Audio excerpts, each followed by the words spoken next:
Hello all of you, welcome back to my channel. मैं आज आप लोगों के लिए लेकर आ चुकी हूँ एक कलेक्टिव रीडिंग, जिसका टॉपिक रहने वाला है कि जिनके बारे में आप सोच रहे हैं वह आपको लेकर क्या सोच रहे हैं। जिस पर्सन के बारे में आप सोच रहे हैं, जो पर्सन आपके दिमाग में है, वो आपके बारे में क्या सोचता है या क्या सोचती हैं, हम ये जानने की कोशिश करेंगे। ये रीडिंग जनरल है, कलेक्टिव है, तो हो सकता है कि आपके साथ रेजोनेट करे, हो सकता है एक्यूरेटली रेजोनेट करे या सिर्फ कुछ % रेजोनेट करे। तो आपको ओपन माइंडेड होकर ये रीडिंग सुननी है। ये रीडिंग सभी ज़ोडिएक साइंस के लिए है, हर उम्र के व्यक्ति के लिए है, टाइमलेस है। आप जब भी इस वीडियो तक पहुंचेंगे यह आपके साथ तभी रेजोनेट करेगा, फिर चाहे आप इस वीडियो तक कितने भी समय बाद क्यों न पहुंचे हों। अगर आप ड्रीम टैरो चैनल पर पहली बार आए हैं और आपने अब तक सब्सक्राइब नहीं किया है, सब्सक्राइब जरूर करें और बन जाएं हमारी छोटी सी फैमिली का हिस्सा। और इस बात का ध्यान रखें कि मैं पर्सनल रीडिंग्स नहीं देती हूं, तो कमेंट्स में दिए हुए किसी भी कॉन्टैक्ट डिटेल का विश्वास ना करें। ओके, ये रीडिंग टाइमलेस है। इसका मतलब है व्यूअर्स कि आप जब भी इस वीडियो तक पहुंचेंगे यह आपके साथ तभी रेजोनेट करेगा, क्योंकि जो मैसेज आपको जब मिलना होता है वो तभी मिलता है। चलिए देखते हैं कि जिनके बारे में आप सोच रहे हैं वह आपके लिए क्या फील करते हैं, क्या सोचते हैं। So the High Priestess is the first card we have, and then we have 3 of Wands, Hangman, okay, Knight, no, the King of Swords, and 2 of Cups, okay, तो व्यूअर्स क्या सोच रहे हैं वह। देखिए, पहली चीज यहाँ पर मुझे नजर आती है जो वो ये है व्यूअर्स कि आपके पर्सन ऐसा सोच रहे हैं कि आपके बिहेवियर में थोड़ा सा चेंज आ गया है।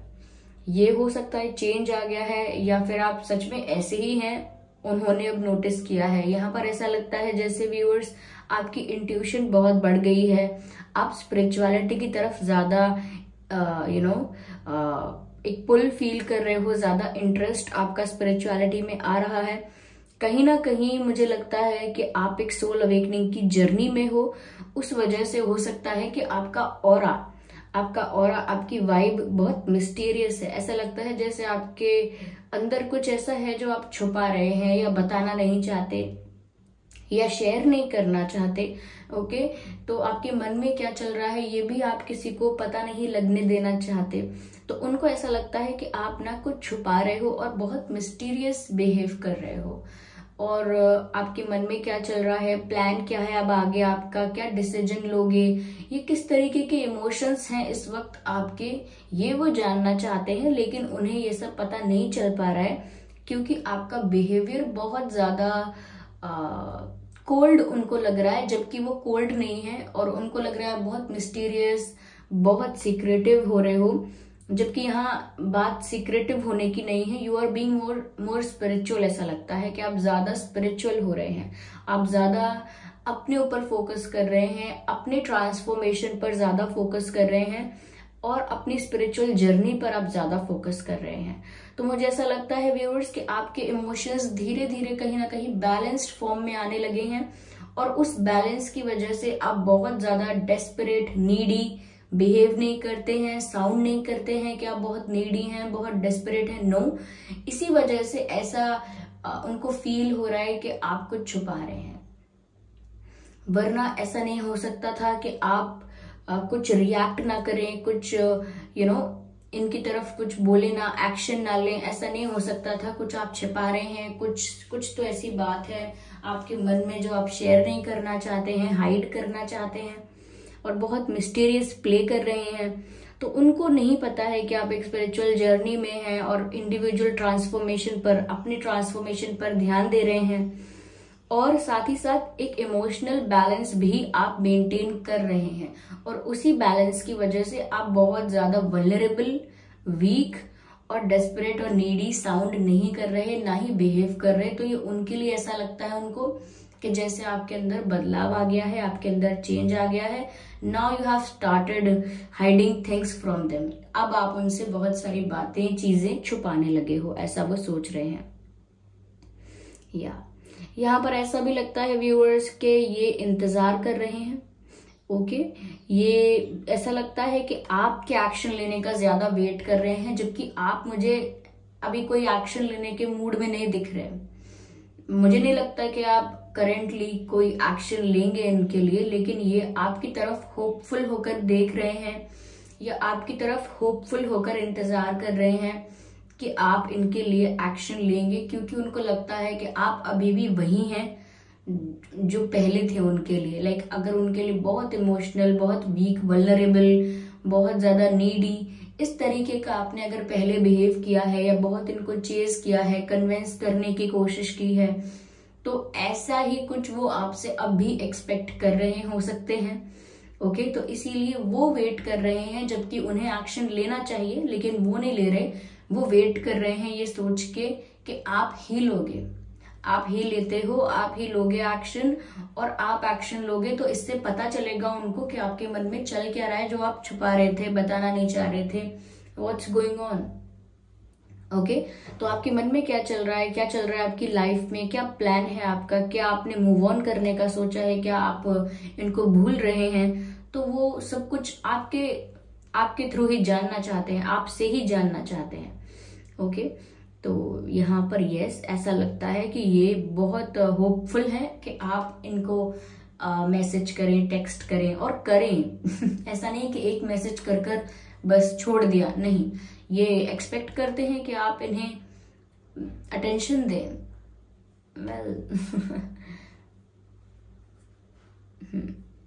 मुझे यहाँ पर ऐसा लग रहा है कि ये इंतजार भी कर रहे हैं आपके एक्शन लेने का, and at the same time this person is feeling dam confused.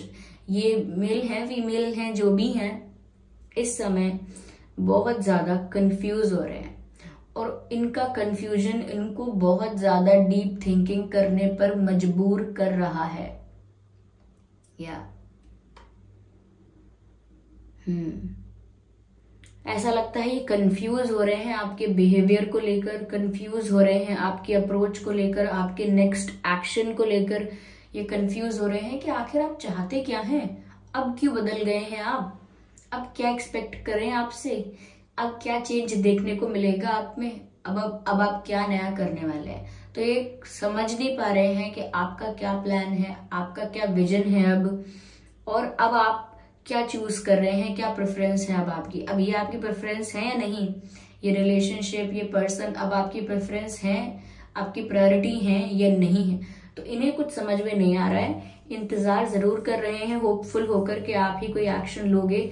ऐसे इतने समय तक इनसे दूर या इनसे बिना बात किए या बिना इनकी आवाज सुने या बिना इनसे मिले या बिना इनका अटेंशन पाए आप इतने दिन तक कैसे मतलब मेंटेन करेंगे। आप जरूर इनसे बात करने की कोशिश करेंगे। तो ये कंफ्यूज है और ये बहुत दिमाग लगा रहे हैं व्यूअर्स। ऐसा लग रहा है अपना 100% ब्रेन यूज कर रहे हैं ये जानने के लिए कि बात क्या हो सकती है, जबकि बात कुछ भी नहीं है। बात कुछ भी नहीं है। इट इज जस्ट दैट कि आप ज्यादा you are more inclined towards spirituality, that's why you are just maintaining and balancing your emotions. बस अब नहीं आप रिएक्ट करते हैं, नहीं आप एकदम से इमोशनल और वल्नरेबल बिहेव करते हैं, अब नहीं करते आप। You have control your senses, आपने सब कुछ कंट्रोल कर लिया है, और नहीं किया है तो उसी वे में आप जा रहे हैं। सब कुछ सारी इंद्रियों को जो वश में करने की बात होती है, कंट्रोल में करने की बात, तो वो आप बेहतर करना सीख रहे हैं या उस डायरेक्शन में ही जा रहे हैं। तो इसीलिए आप ज्यादा अब एक्सप्रेसिव नहीं है, अब आप कम बोलना पसंद करते हैं, एक्स्ट्रा बातें नहीं करते, एक्स्ट्रा रिएक्ट नहीं करते। जितना जरूरत है उतनी बात, जितना जरूरत है उतना रिस्पॉन्ड करना, फालतू नहीं बोलते अब आप। तो ज्यादा अगर आप पहले बातें बहुत करते थे, बहुत ज्यादा अपने आप को एक्सप्लेन करते थे, अपने आप को एक्सप्लेन करना, अपने आप को एक्सप्रेस करना हर जगह पर, हर पॉइंट पर, अब आप नहीं करते। अब आप ऐसा सोचते हैं कि जिसको जैसा मानना है, जिसको जैसा सोचना है, प्लीज सोचे, ओके प्लीज, लेकिन मुझसे एक्सपेक्ट ना करें कि अब मैं किसी को कोई एक्सप्लेनेशन दूं या किसी को कोई आंसर दूं, किसी को कोई क्लैरिफिकेशन या जस्टिफिकेशन दूं। No, you are not doing that anymore. तो ये जो सडन चेंज है या ये ग्रेजुअल चेंज है, जैसा भी चेंज है, यानी कि धीरे धीरे बदलाव आया है, या अचानक से आया है, लेकिन इस बदलाव ने इनको बहुत कंफ्यूज कर दिया है। अब ये बीच में फंस गए हैं, यानी कि कंफ्यूज हो गए हैं। ये अब डिसीजन नहीं ले सकते, because the ball is in your court.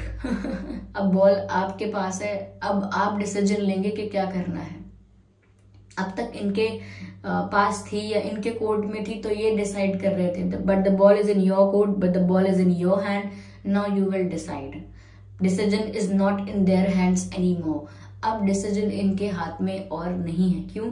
क्योंकि अब आप क्या एक्शन लेंगे, अब आपका क्या फैसला होगा, इस पर इनकी नजरें टिकी हुई हैं। तो खुद तो क्या ही फैसला लेंगे, ये कोई डिसीजन लेने के स्टेट ऑफ माइंड में नहीं है, और उल्टा ये कंफ्यूज हैं और इन्हें नहीं पता है कि अब क्या होगा आगे, इसीलिए चुपचाप वेट कर रहे हैं। और जब तक वेट कर रहे हैं अपना 100% ब्रेन यूज कर रहे हैं, बहुत दिमाग लगा रहे हैं ये जानने के लिए कि बात क्या हो सकती है।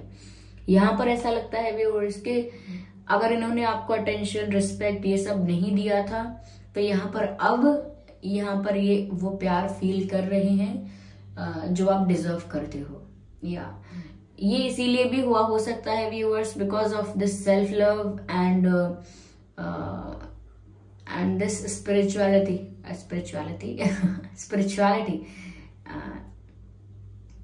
या इस स्पिरिचुअल जर्नी की वजह से ऐसा हो सकता है व्यूअर्स कि आप ज्यादा सेल्फ लव करने लगे हैं, खुद पर ज्यादा फोकस करने लगे हैं, इसीलिए आपके इमोशंस भी बैलेंस हो गए हैं और आप सेल्फ लव की एनर्जी में आ गए हैं। यानी कि खुद को एक्सेप्ट करते हैं, खुद को कंप्लीट समझते हैं, अपने आप को, अपनी लाइफ को पूरा करने के लिए आपको किसी अन्य व्यक्ति की जरूरत महसूस नहीं होती है। तो पूरी तरह से complete and self love operated हैं आप। तो जिस वजह से एक ऐसी वाइब, एक ऐसी एनर्जी क्रिएट होती है जो एक फुलफिलमेंट को दर्शाती है, एक सेटिस्फैक्शन को दर्शाती है। कोई व्यक्ति अगर संतुष्ट है अपने जीवन से, अपने आप में कंप्लीट है, हैप्पी है, तो फिर कभी भी उसका ऑरा, उसकी वाइब ऐसी नहीं होगी कि इसे किसी की जरूरत है, ये बहुत दुखी है, इसे तो किसी की किसी की नीड है, ऐसा कुछ नहीं। तो यहाँ पर भी व्यूअर्स जैसा आपने एनर्जी क्रिएट किया है, जैसा आपने अपने ऑरा को बना लिया है, तो उससे यही फील होता है कि जैसे आप सेल्फ लव में है। और जब इंसान ऐसी एनर्जी में होता है तब वो अपने आप लव अट्रैक्ट करता है, तब उसे कहीं जाना नहीं पड़ता, कोई प्रयत्न नहीं करना पड़ता, कोई कोशिश नहीं करनी पड़ती, बस वो अपनी ही एनर्जी में रहता है। सेल्फ लव की एनर्जी, सेल्फ रिस्पेक्ट की, सेटिस्फैक्शन की, फुलफिलमेंट की, completeness. Yes, you feel complete with in your self. तो एक कंप्लीटनेस वाली एनर्जी, तब लव या दूसरे लोग या और भी सारी चीजें, हैप्पी चेंजेस, सब कुछ अपने आप अट्रैक्ट होने लगता है। तो वही यहाँ पर हुआ है व्यूअर्स कि ये अब आपके लिए प्यार फील कर रहे हैं। 2 ऑफ कप्स का कार्ड है। Now they are feeling this love for you. अब उनको आपके लिए वो इंटीमेसी, वो केमिस्ट्री, वो वो रोमांस, वो फील होने लगा है उन्हें। अब आपके लिए ऐसा लगता है, और ये म्यूचुअल है। अगर अब तक आपकी तरफ से था और आपको लगता था वन साइडेड है, तो नहीं, इनको भी फील होता है। हो सकता है रिकॉग्नाइज नहीं करते थे, क्योंकि फीलिंग्स का भी इम्पोर्टेंट है कि उन्हें रिकॉग्नाइज किया जाए। अगर कोई कुछ फील करता है और उसे कभी लगे ही ना कि नहीं नहीं मेरी फीलिंग्स जेन्युइन है, ट्रू है, ये उसे कभी लगे ही ना, तो फिर कैसे बात बनेगी। तो हो सकता है पहले इन्होंने रिकॉग्नाइज ना किया हो। अक्सर ऐसा होता है कि हम किसी को पसंद तो करते हैं, लेकिन कभी हमें लगता नहीं है कि एज सच कुछ प्यार है। फिर जब उस व्यक्ति के साथ डिस्टेंस मेंटेन हो जाता है, दूर दूर या अलग अलग हो जाते हैं, तब ऐसा लगता है कि अरे ये इस व्यक्ति की याद आ रही है, या फिर मुझे इनसे बात करनी है और ये किसी और से तो बात नहीं करेंगे, कहीं मूव ऑन तो नहीं कर लेंगे। तो फिर वो धीरे धीरे इमोशंस फिर ऐसे होते हैं कि इंसान फिर रिकॉग्नाइज कर पाता है कि अच्छा तो ये प्यार है, दिस इज ट्रू लव। तो यहाँ पर भी व्यूअर्स इनको वो ट्रू लव रियलाइज हो रहा है, या मैं कहूँ फील हो रहा है आपके लिए। ओके, और आप दोनों को ही, आपको भी जितना प्यार इनके लिए फील होता है उतना ही प्यार इन्हें भी आपके लिए फील हो रहा है। यहाँ पर मुझे लगता है व्यूअर्स के आपके पर्सन जो है थोड़ा सा ऐसा सोच रहे हैं कि आप कोई डिसीजन, कोई स्ट्रॉन्ग डिसीजन लेने वाले हो, शायद इसीलिए कुछ नहीं बोल रहे हो, या ऑलरेडी कोई स्ट्रॉन्ग डिसीजन ले चुके हो। यस, मुझे ऐसा लगता है व्यूअर्स, या तो आपके सामने कोई ट्रुथ, कोई सच्चाई रिवील होने वाली है या ऑलरेडी रिवील हो चुकी है और आप उसे समझ चुके हैं। आपको कोई बात ऐसी है जो आपको समझ में आ गई है कि ठीक है, इस बात का अगर सच ये है तो ठीक है, फिर मैं आगे अब कुछ करूंगी ही नहीं या करूंगा ही नहीं। I am done, I am fed up. तो कभी कभी जरूरी नहीं होता कि सब लोग आपको आपके पास आके आपको सच बताएं। कभी कभी आपका डाउट जो होता है बस वो क्लियर हो जाता है कि ठीक है, जो मुझे डाउट था वही बात है। तो फिर आप अपने आप ही स्टेप बैक कर लेते हैं, अपने कदम पीछे हटा लेते हैं, क्योंकि जब इस सिचुएशन में मेरे लिए कुछ नहीं है तो क्यों मैं अपनी मेंटल पीस सेक्रीफाइस करूं, क्यों मैं अपनी इमोशनल स्टेबिलिटी सेक्रीफाइस करूं। ओके, तो यहाँ मुझे लगता है कि या तो वो ऐसा सोच रहे हैं कि आपने कोई डिसीजन ले लिया है बड़ा, या आप लेने वाले हैं। या water sign, fire sign and air sign, आप और आपके पर्सन हो सकते हैं। ओके, बट अगर आपने कोई डिसीजन लिया भी है, still you are looking very chilled, very cool, very calm. ऐसा कुछ लग नहीं रहा कि आप बहुत हाइपर टेंशन में हैं या बहुत ज्यादा एंजाइटी में। No no, you are calm, you are okay. चलिए और देखते हैं what else. No, this is not the way. This is not how it's supposed to be actually. What's viewers, ये जब भी रीडिंग में इतनी बार और इस तरह से होता है जैसे कार्ड स्लिप करते हैं, तो इससे पता चलता है कि उनकी energy all over the place है। इसीलिए यहाँ पर ऐसा होता है, because whatever happens in the reading, it is a part of reading. Okay,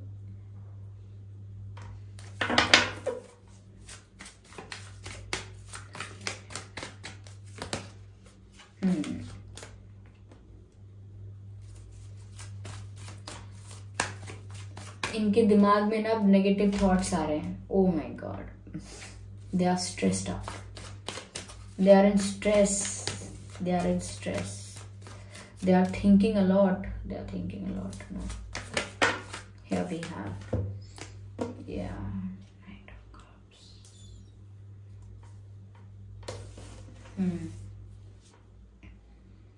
viewers, ये बहुत ज्यादा सोच रहे हैं। मैंने आपसे कहा था ना कि बहुत ज्यादा डीप थिंकिंग कर रहे हैं, बहुत दिमाग लगा रहे हैं, बहुत ज्यादा सोच रहे हैं कि क्या है, क्यों है, कैसा है, किस लिए है। तो व्यूअर्स, यहाँ पर मुझे ऐसा ही लग रहा है कि ये बहुत ज्यादा सोच रहे हैं और उस ओवर थिंकिंग की वजह से इनको बहुत ज्यादा स्ट्रेस हो रहा है। ऐसा लगता है सोच सोच कर इनका सर दर्द करने लगेगा, सर दुखने लगेगा, इतना ये ओवर थिंकिंग कर रहे हैं, मुझे ऐसा लगता है।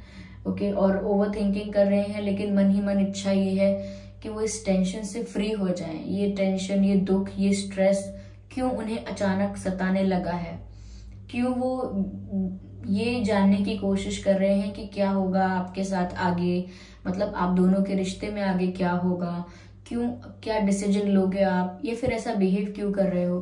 तो वो साथ ही साथ ऐसा भी सोच रहे हैं कि मैं ऐसा सोच क्यों रहा हूँ, मुझे इतनी ज्यादा टेंशन हो क्यों रही है, मुझे इतना स्ट्रेस क्यों लेना है। तो वो तो खुद इस टेंशन से फ्री होना चाहते हैं, पर फिर भी नहीं हो पा रहे हैं। वो कितना भी सोचें कि मुझे फ्री होना है, मुझे इस बारे में नहीं सोचना चाहिए, इस बात की चिंता मुझे नहीं करनी चाहिए, but still they are taking stress, और वो बहुत परेशान भी हैं इस वजह से। ओके, हो सकता है आप लोगों के बीच कोई कॉन्फ्लिक्ट हुआ था, या कोई आर्ग्यूमेंट, कोई मिसअंडरस्टैंडिंग, कोई तू मैं में ऐसा कोई झगड़ा हुआ हो सकता है, आर्ग्यूमेंट वगैरह। लेकिन फिर भी मुझे लगता है कि ये अब स्ट्रेस में है।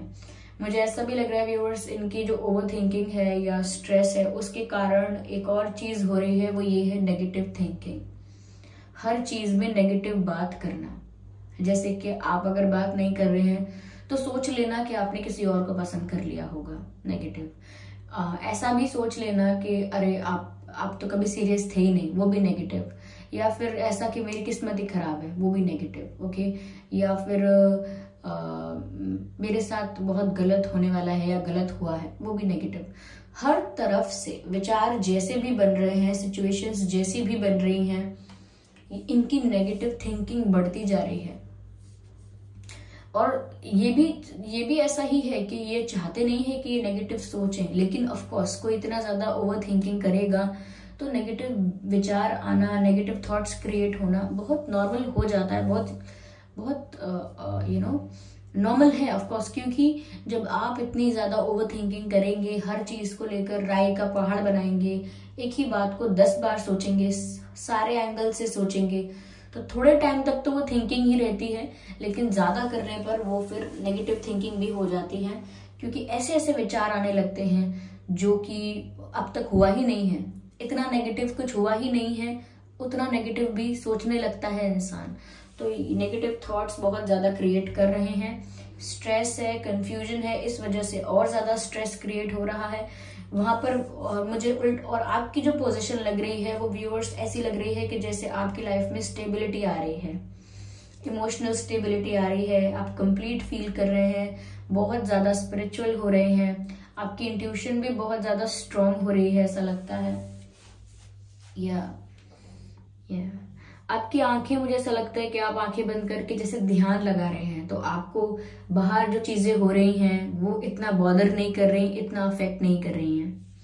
यस, ये बहुत परेशान रहेंगे या रह रहे हैं, और रहेंगे मतलब ये नहीं कि हमेशा रहेंगे, थोड़े टाइम तक इनका ये फेज चल सकता है, ये स्ट्रेस वाला, टेंशन वाला, but they will come towards you. ये यहाँ पर नाइट ऑफ कप्स का कार्ड है, ये आपकी तरफ आएंगे जरूर।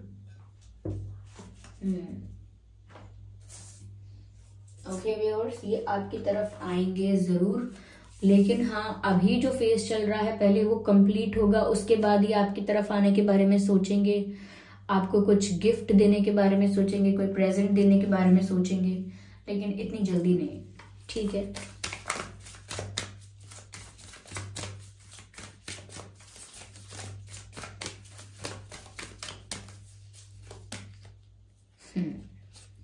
मुझे लगता है व्यूअर्स वो मिस करते हैं कि आप कितने प्लेफुल थे, कितने जॉयफुल थे इनके साथ, कितना आप लोगों ने एंजॉय किया है। अच्छा समय जो है, जब आप लोगों ने एक दूसरे के साथ एंजॉय किया है, आप लोग हंसे हैं, मुस्कुराए हैं, तो जो हंसी खुशी के मोमेंट्स थे वो बहुत ज्यादा उन मोमेंट्स को याद करते हैं, और वो आपकी वो वाली साइड याद करते हैं, आपका वो वाला रूप याद करते हैं जहां पर आप बहुत प्लेफुल रहे हैं, बहुत चाइल्डिश रहे हैं, बहुत फनी रहे हैं, बहुत ही जॉली रहे हैं। तो वो ऐसा बहुत आपका ऐसा कोई रूप या ऐसी मोमेंट्स हैं जिनको वो याद कर रहे हैं बहुत ज्यादा। ओके, चलिए देखते हैं और क्या है यहाँ पे। एक कार्ड और लेंगे इसी डेक से। मुझे लगता है ये सोच रहे हैं इन्होंने अपने कनेक्शन को खुद ही खराब कर लिया। ये ऐसा भी सोच रहे हैं व्यूअर्स कि ये खुद ही रीजन है अपने कनेक्शन में प्रॉब्लम्स आने की, यानी कि अगर रिश्ते में कोई प्रॉब्लम आई है, कोई इशू आया है, तो ये ऐसा सोच रहे हैं कि ये इनकी खुद की वजह से हुआ है। इन्होंने धीरे धीरे करके कब इस रिश्ते को ऐसे स्टेज पर पहुंचा दिया जहां पर अब ये खुद स्ट्रेस में है, इन्हें खुद पता नहीं चला। ओके, या तो जैसे कहते हैं ना, पेड़ पर बैठा हुआ इंसान, पेड़ की डाली पर बैठा हुआ इंसान अगर उसी पेड़ की डाली को काटने लगता है धीरे धीरे धीरे धीरे, फिर जब डाली एकदम से कट के टूट के गिर जाती है तो वो इंसान भी गिर जाता है डाली के साथ नीचे। तब उसे रियलाइज होता है कि अरे, मैं जिस डाली पे बैठा था मैंने वही वाली डाली काट दी, यानी वही वाली ब्रांच जो है पेड़ की वो मैंने काट दी, जबकि मुझे दूसरा काटना था कुछ। तो ऐसा हो सकता है। तो इनको ऐसा लग रहा है कि इन्हें पता ही नहीं चला कि कब ये खुद के लिए प्रॉब्लम क्रिएट करते चले गए। ओके, चलिए व्यूअर्स यहाँ पर देखते हैं कि ये आपसे बोलना क्या चाहते हैं। If they have anything to say, ये कहना क्या चाहते हैं। हार्ट कन्फेशन, अपने दिल को खोल के रख देना चाहते हैं आपके सामने, अपने सारे इमोशंस, अपनी सारी मिस्टेक्स, अपने सारे रियलाइजेशंस, सब कुछ आपके सामने एक्सप्रेस कर देना चाहते हैं, ऐसा लग रहा है। Stay a bit longer with me, I need you. Stay a bit longer with me, I need you. कह रहे हैं कि मेरे साथ कुछ समय और ठहरो, मुझे तुम्हारी जरूरत है। तो वो व्यूअर्स आपको अपने साथ रोकना चाहते हैं। Now we have I am facing problems in my life. बता रहे हैं कि मैं अपनी लाइफ में प्रॉब्लम्स फेस कर रहा हूँ या कर रही हूँ, जो कि मैंने आपको ऑलरेडी अभी बताया व्यूअर्स। आपने देखा, मैंने आपको बताया कि बहुत स्ट्रेस में है, टेंशन में है। अगेन वही बात है, लिसन अगेन, वही बात जो मैंने कही थी वो यहाँ पर चैनल हुई है इस मैसेज के through. It was my fault but I blamed you. It was my fault but I blamed you का मतलब है कि ये मेरी गलती थी, फिर भी मैंने आपको ब्लेम किया। तो व्यूअर्स, मैंने कहा ना, इनको समझ में आ गया कि इन्होंने ये जिस डाली पर बैठे थे वो डाली खुद काटी है, और जब डाली टूट के गिर गई है तब इन्हें रियलाइज हुआ है कि मैं भी गिर गया हूँ। तो यहाँ पर इनको इस बात का रियलाइजेशन है कि गलती मेरी थी, but I blamed you. Now I am facing problems in my life, stay a bit longer with me, I need you, and there are hard confessions. Okay, yeah. तो आई होप ये reading आपके लिए helpful रही है viewers. इस reading ने आपको थोड़ा बहुत गाइड किया है उनकी सिचुएशन, उनकी करंट एनर्जी के बारे में। अगर ये रीडिंग थोड़ी बहुत भी हेल्पफुल रही है तो वीडियो को लाइक ज़रूर करें, कमेंट करके ज़रूर बताएं कितने % आपसे रेजोनेट करती है, कैसी लगी है ये रीडिंग। और मुझे और भी कोई फीडबैक देना चाहते हैं तो दे सकते हैं। एंड सब्सक्राइब ज़रूर करें ड्रीम टैरो चैनल को और बन जाए ड्रीम टैरो फैमिली का हिस्सा। बेल आइकन ज़रूर प्रेस करें ताकि जब भी मैं कोई रीडिंग लेकर आऊँ सबसे पहले वो आप तक पहुँच सके। और मैं पर्सनल रीडिंग नहीं देती हूँ, इस बात का ध्यान रखें। ओके व्यूअर्स, तो कमेंट्स में दिए हुए किसी भी कॉन्टैक्ट डिटेल का विश्वास ना करें। चलिए फिर मिलते हैं अगली रीडिंग में, तब तक के लिए bye bye family, bye bye angels, love you all, bye bye, take care. मिलते हैं अगली रीडिंग में।